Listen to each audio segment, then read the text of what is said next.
proteinuria hay que tomar en consideración los valores. Siempre les voy a hablar de la proteinuria en el sentido de que las proteínas ya se deben, ¿por qué? Porque ya hay una alteración de la barrera de filtración, ¿no? Hay variedad de proteinuria realmente. La que más nos importa es la proteinuria específicamente asociada a lo que es la albuminuria. ¿Por qué? Porque la albúmina pues es parte del plasma. Entonces ya me significa que si ha pasado albúmina del plasma a nivel glomerular y tubular, esto indica no haya daño pues de la barrera de filtración, ¿no? Entonces para la proteinuria pues se tiene que hacer screening en todo este tipo de patologías: diabético, hipertenso, síndrome metabólico, fenótipo, infecciones urinarias, cálculos, obstrucciones, neoplasias. Cuando hay reducción de la masa renal en pacientes que tienen pues un riñón pequeñito, también puede ser en algunos casos de pacientes ancianos. Y es que la proteinuria solo es una translocación de un daño que pueden marcar mayor gravedad del caso. Por ejemplo, tenemos proteinurias aisladas. Las proteinurias aisladas pues, se pueden dar en algunos casos. Algunos le decimos proteinurias fisiológicas. Tienes fiebre, has hecho mucha actividad, no me dan cuenta, después de hacer mucha actividad van al servicio higiénico y espumitas, ¿sabes? Entonces dirán, estoy mal. No, eso es parte pues, de la actividad que has hecho, que ha generado mayor interfiltración. ¿Por qué? Porque estabas haciendo actividad física y hasta en eso nosotros tenemos valores para poder ver si es que es de rango patológico o no, si es persistente o no es persistente. Bien, acá normalmente pues no se debe pasar proteínas, y si pasa debe ser un valor menor a 150. La variedad de excreción también tenemos que ver fuera de la proteinuria, la albuminuria. La albuminuria tiene rangos, como le estaba diciendo en la clasificación, de 30 a 300. Mire, imagínense que el valor normal dice que es menos de 20 en albuminuria. Pero si es menos de 20, ¿por qué el doctor me dice que menos de 30 es albuminuria leve? Si es normal. Y nos dice la bibliografía que albuminuria moderada es de 30 a 300 y albuminuria grave o severa es mayor de 300. No entiendo. Es que es muy simple definir eso. Cuando uno tiene ya una patología, recién entra la clasificación en cierto grado. Entre comillas, si para cada uno la albuminuria es normal hasta 20, entonces siéntase tranquilo, pero diferentes. Doctor, soy hipertenso y tengo albuminuria de 25. Ya es un riesgo para el paciente hipertenso tener una albuminuria de 25. ¿Por qué? Porque entre comillas te estaría indicando de que hay un problema glomerular a expensas de una patología de fondo. Igual en los diabéticos, ¿ya? Entonces ahí toma su relevancia recién la albuminuria. En pacientes sanos, normales, pues no. En ellos habitualmente se espera un poco más, digamos, valores más complejos, ¿eh? Aquí está, miren, la albuminuria moderada de 30 a 300, ¿eh? Entonces, esto se habla mucho en lo que es nefropatía diabética, porque dentro de la nefropatía diabética se ve que el daño precoz se mide en albuminuria. Mientras más albuminuria tengas, mayor va a ser el daño para que puedas llegar a una enfermedad renal crónica. Acá, por ejemplo, mayor de 300, severamente aumentado. Albuminuria, otra vez la historia. No estamos hablando de proteinuria. Proteinuria, proteínas en general. Albuminuria, solo albumina, ¿ya? Entonces resulta específico para que nosotros tomemos albuminuria en orina de 24 horas en nuestros pacientes con todos los factores de riesgo que anteriormente se han descrito, ¿no es cierto? ¿Puede coexistir más de un tipo? Sí puede coexistir más de un tipo. Tenemos proteinuria glomerular tubular por rebosamiento por renal. ¿Qué quiere decir esto? La glomerular clásico, pasó el glomérulo. Tubular, por estrés tubular. Ahí están las famosas proteínas de Tan-Horsa. ¿Ya? Estas proteínas son específicamente tubulares. Por rebosamiento. ¿Rebosamiento qué significa? Claro, cuando en sangre prácticamente se exageró el total de proteínas como se genera en el mieloma múltiple, tienden a filtrarse a través del glomérulo y a través de los túbulos. Y esa proteína nosotros lo vamos a observar en orina. Por eso es que necesitamos cuantificar y verificar mediante electroforesis en orina. ¿Qué tipo de proteína es? Mientras sea más específica o relacionada a la albúmina, pues tú dices, es una glomerulopatía.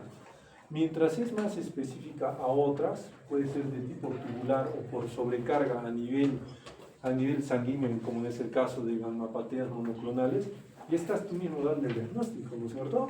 Entonces es importante no solamente quedarse en la cabeza y decir, sí, yo tengo proteinuria de orina de 24 horas, sí es una glomerulopatía. No, hay que hacer una electroforesis en orina. La electroforesis lo que trata de determinar es qué tipo de proteína es la que está en la orina. También hay electroforesis en sangre. A nivel glomerular tenemos muchas de estas patologías que afectan el glomérulo, pero a nivel tubular tenemos que observar pues, que característicamente hay otras proteínas de cadena ligera, puede haber también las beta-2 microglobulinas. ¿Ok? Y esto se debe por unas alteraciones en la reabsorción, o sea, se altera la reabsorción tubular y se excreta en mayor grado estas proteínas.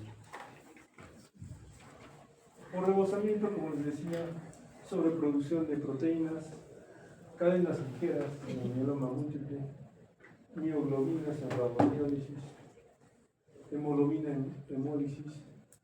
Por renales, acá pues podemos tener por un estrés inflamatorio a nivel tubular intersticial. Como les decía, así como el hematíe sale, ¿no es cierto?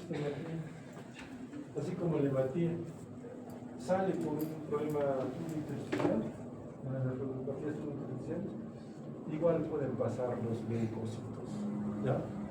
Los leucocitos también pasan, macrófagos, y podemos tener pues indirectamente mayor excreción, como vean acá, leucoericituria en las porrenales, por un daño específicamente a nivel de vasos. Acá las proteínas, las glomerulopatías primarias habitualmente, que nosotros vamos a tocar más adelante, ya les dije, las primarias son específicas de un daño propiamente del riñón. Las secundarias son ya por un daño extrarrenal. Nosotros tenemos que definir que toda proteinuria, tipo albuminuria, o proteinuria específica, o selectiva es el nombre más propiamente dicho, proteinuria selectiva, que tiene que ver con la luz. A diferencia de la proteinuria no selectiva, nos va a marcar probablemente glomerulopatías primarias, ¿ya? Ahora, de glomerulopatías primarias, siempre ustedes tienen que definir y entender que tenemos ya, desde el punto de vista histológico, estas características. A diferencia de las secundarias, ¿sí? Las secundarias, por cualquiera de estas enfermedades, puede tener una similitud histológica con cualquiera de estas. La intención de hablar de proteinuria selectiva por albúmina es de que algo grave ha ocurrido, como les decía. Cuando hay proteinuria a nivel glomerular, ¿qué parte del glomérulo se ha dañado?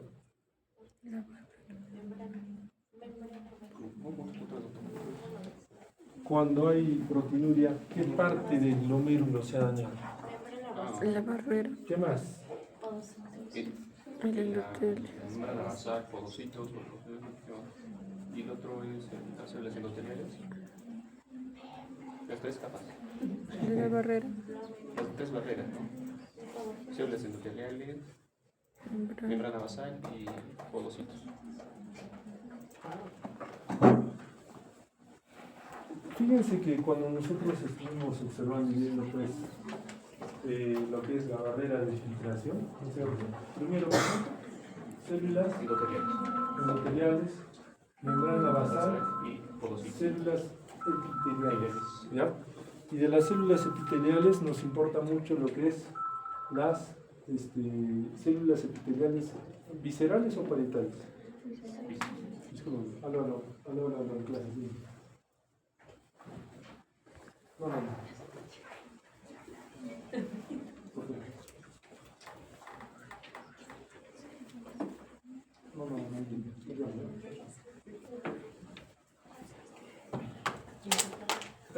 Nosotros tenemos que definir bien que cada daño de cada parte de lo que es la barrera de filtración se nos interpreta semiológicamente. Cuando hablamos de hematuria glomerular, cuando hablamos de proteinuria de origen también glomerular. Cuando hay daño endotelial, nos va a generar probablemente hematuria. Cuando hay un daño de células mesangiales, también hematuria.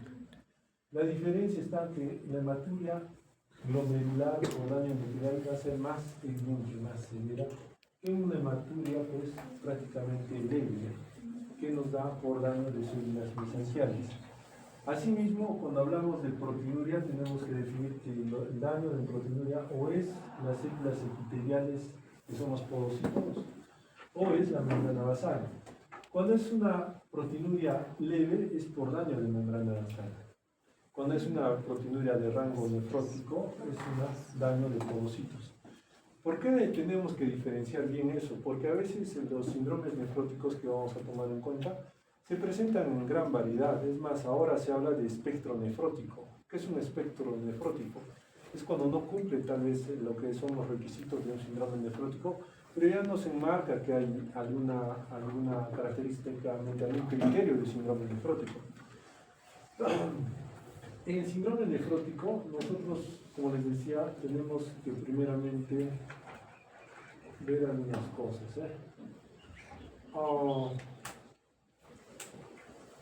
Esta alteración o disrupción del diafragma puede deberse por cualquier glomerulopatía.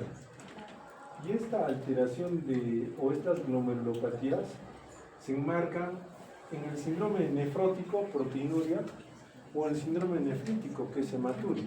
Entonces, ya les decía, ¿por qué es importante que nosotros sepamos eso? Porque el síndrome nefrótico, que tiene que ver mucho con proteinuria, acá habitualmente no están las glomerulopatías proliferativas, están las glomerulopatías no proliferativas. O sea, cuando hablamos de proliferativas y no proliferativas, decimos las no proliferativas son aquellas que no van a generar ¿qué cosa? División celular. Son aquellas que no van a generar ¿qué cosa? Expresión de factores de crecimiento. ¿Ya? Entonces, por eso está a la cabeza de cambios mínimos. Cambios mínimos es, tú ves esto y dices, no hay nada, no se ve nada, pues cambios mínimos. O sea, no proliferativa, no se ve nada, no hay proliferación endotelial, de podocitos, no hay proliferación mesangial, no hay nada que te diga, oye, es una glomerulopatía tipo, es una glomerulopatía primaria, no, nada. Entonces, agárrense de los cambios mínimos. A diferencia de una glomerulopatía proliferativa, por ejemplo, tenemos, por ejemplo, una glomerulopatía proliferativa sería una membrano proliferativa.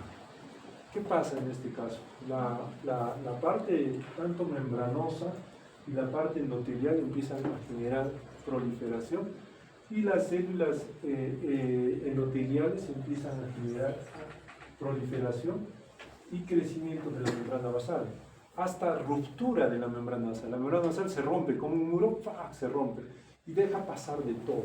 Entonces, al tener una proliferativa, nosotros nos enmarca que es un daño específicamente hematúrico. Claro, he hablado de membrana basal, ¿no es cierto?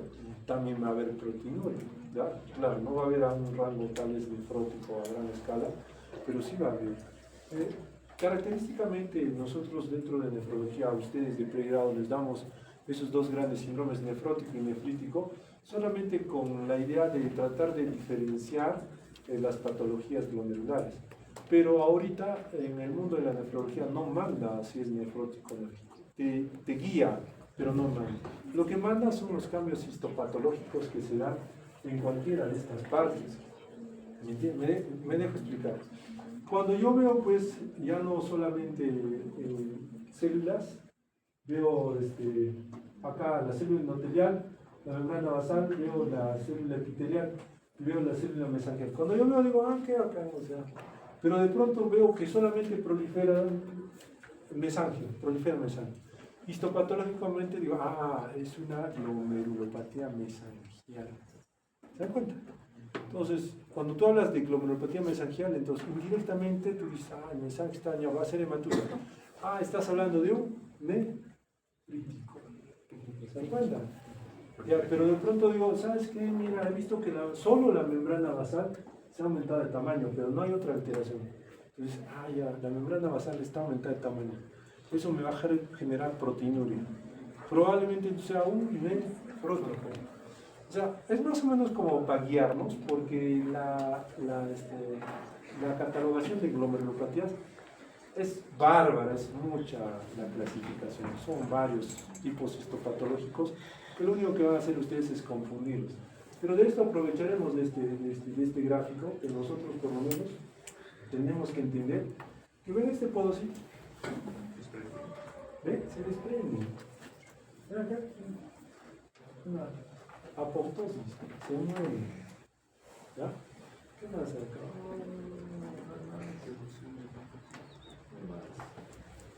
Acá, ¿qué dice?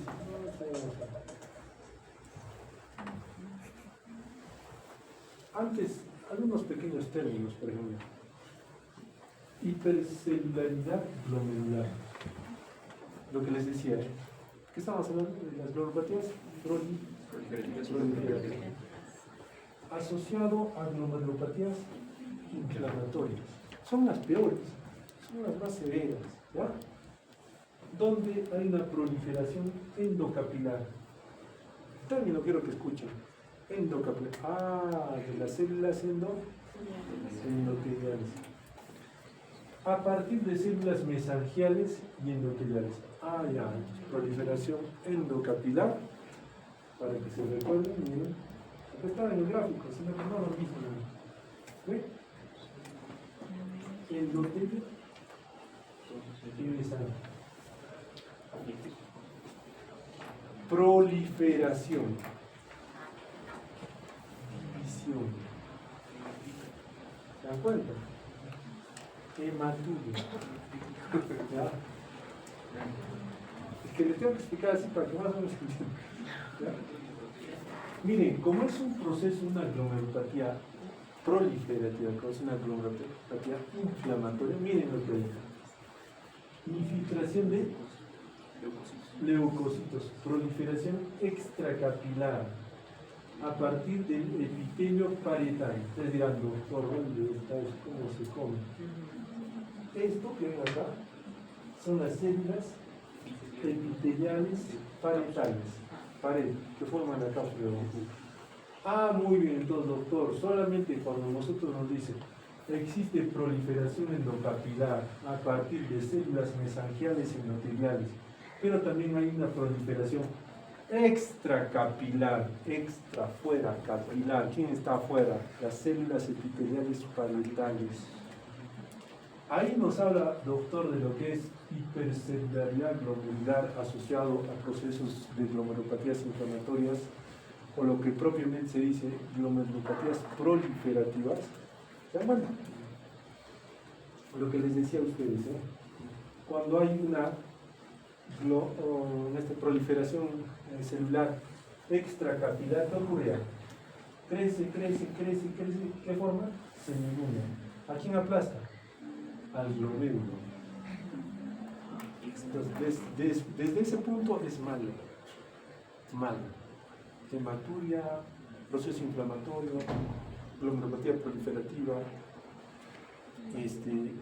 proliferación extracapilar y ¿qué más?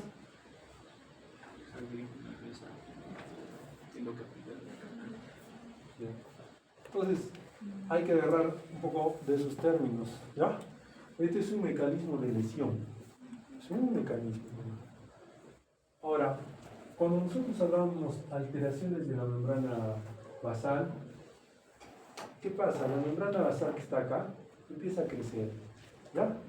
Empieza a engrosarse, puede haber acumulación de antígenos anticuerpos, puede haber variedad de patologías que hagan que el proceso inflamatorio haga que esta membrana basal crezca. Esta es la membrana basal, crezca. Eso podemos ver en diferentes patologías. A la cabeza pueden estar las glomerulosclerosis diabética. A la final genera dos tipos de lesión histológica: glomeruloesclerosis, o sea, el glomérulo con cicatrices, y también genera un incremento de la membrana basal. Y esta diabetes es una glomerulopatía secundaria. Depósitos glomerulares, un término que ustedes tienen que entender. ¿Ya? ¿Qué pasa cuando se enferman ustedes de algo que se enferman, ¿qué sería? Ya, les explico un mosquito, les explico un mosquito. ¿No es cierto? Cuando pica un mosquito, ¿qué mete?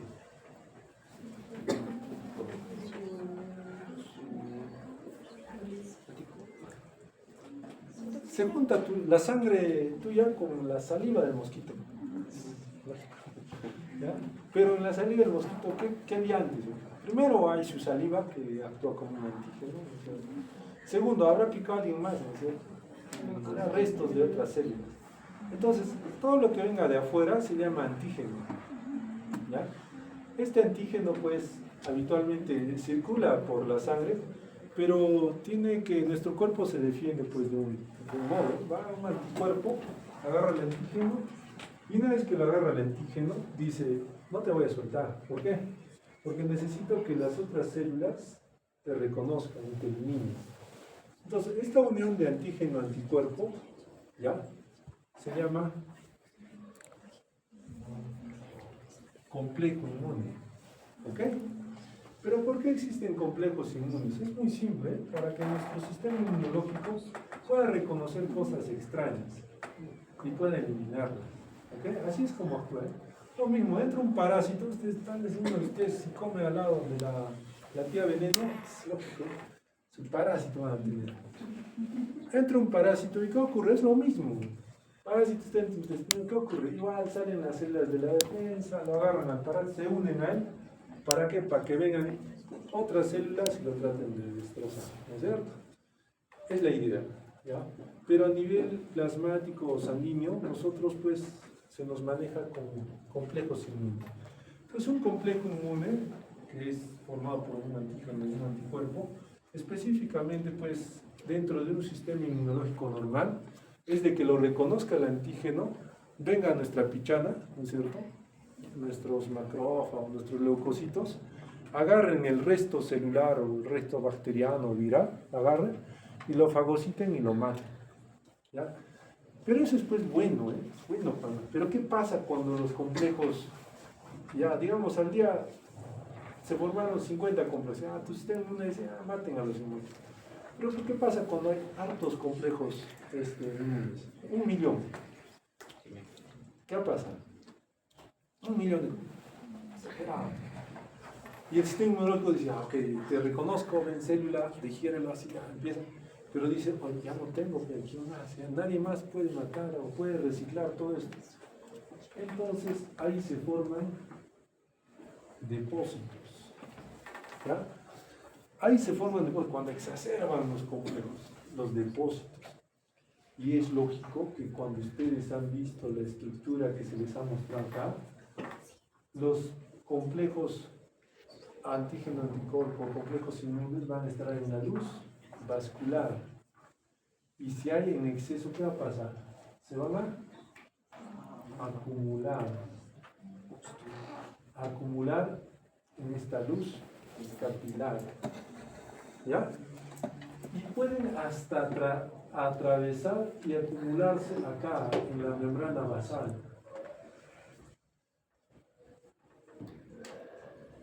Pueden acumularse acá, pueden acumularse acá, pueden acumularse acá.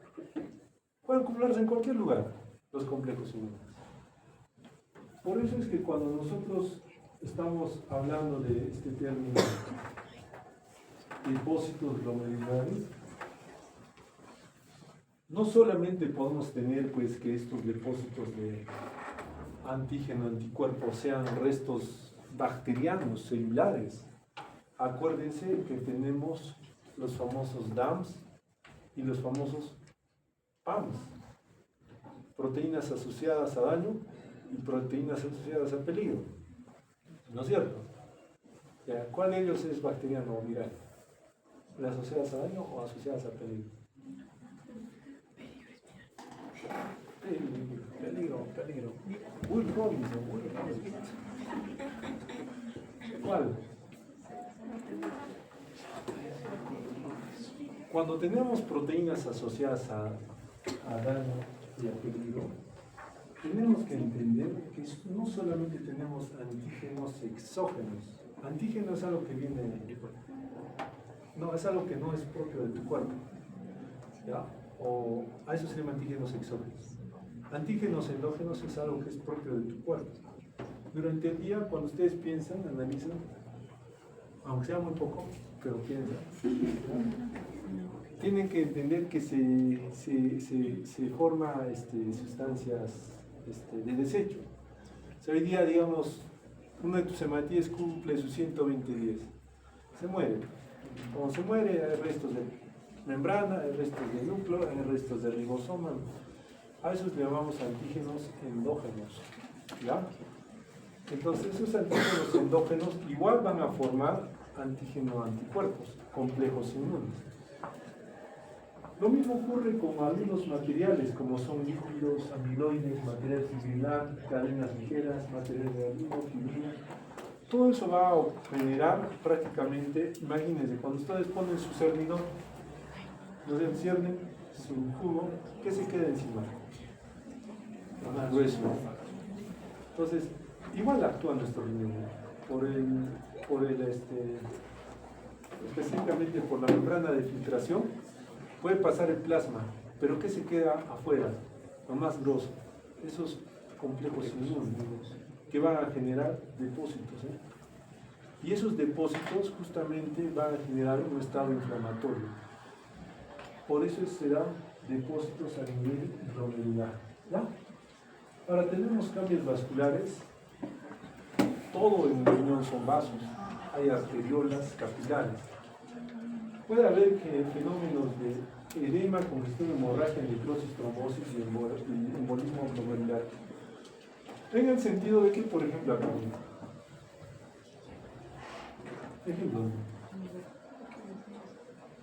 acá en la luz capilar, ¿ya? Imaginen que viene un complejo antígeno anticuerpo. ¿No? ¿Puedo pintar esto? No. Sí, mejor. No. No, Es en la universidad. en la pantalla, pero... A ver, tu delegado, ¿cómo es? Si el delegado que está acá ya 7 años no fue, no déjense.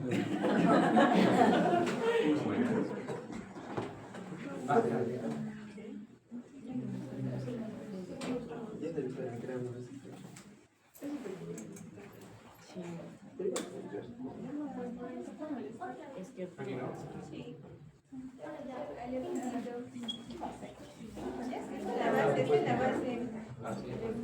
Ya. Atrás. Ya, ok. Imaginemos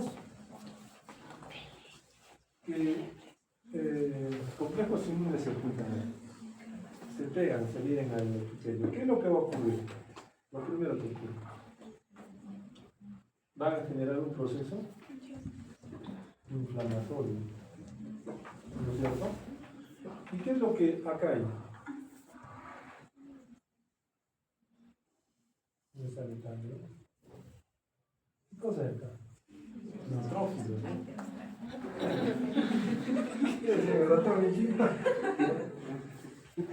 Hay neutrófilos. ¿Y qué es lo que va a detectar un neutrófilo? Va a decir, mira, acá hay un proceso inflamatorio. ¿No es cierto? ¿Y qué va a activar? La cascada de inflamación. ¿No es cierto? Y como va a activar la cascada de inflamación, ¿qué va a traer? Linfocitos, ¿qué más? Macrófagos, ¿qué más?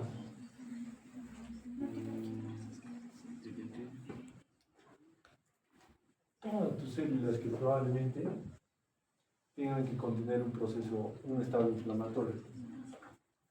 Y cuando vienen estas células, ¿qué van a hacer acá? Van a decir, oh, Dios, hay una inflamación, ¿qué hacemos? No pueden. Van a tratar de contener. ¿No es cierto? Van a tratar de contener. Acá hay algo que necesitamos fagocitar, eliminar, tratan de contener. Pero, ¿qué va a generar esta contención? ¿Qué va a producir?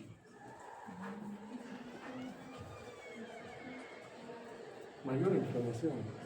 ¿Ya? O sea, en otras palabras, diferentes que tengan ustedes una herida en la mano, la cual se va a tratar, a diferentes que ustedes tengan múltiples inmunocomplejos que van a generar inflamación sin respuesta al manejo, no va a haber un manejo óptimo.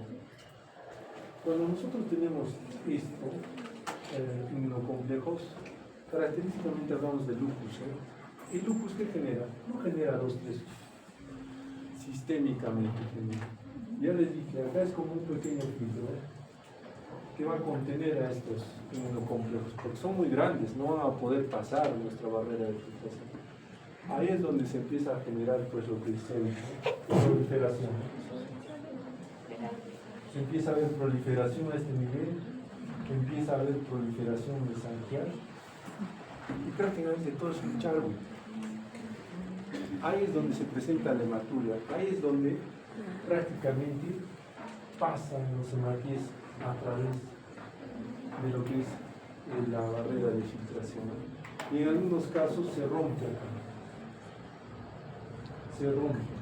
Y cuando se rompe es peor, ahí sí ya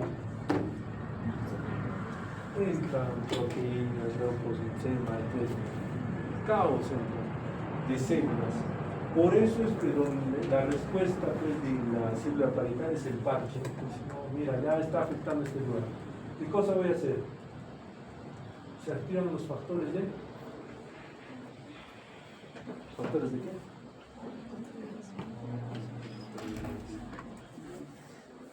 Crecimiento. Y esos factores de crecimiento estimulan a que estas células parietales crezcan más y formen las semilunas. Entonces es dañino tener esta enfermedad. Solo le estoy explicando por si acaso lo que habitualmente a veces ocurre en las neuropatías proliferativas. Doctor, disculpe, hay algunos compañeros que tienen farmacología. ¿Sí?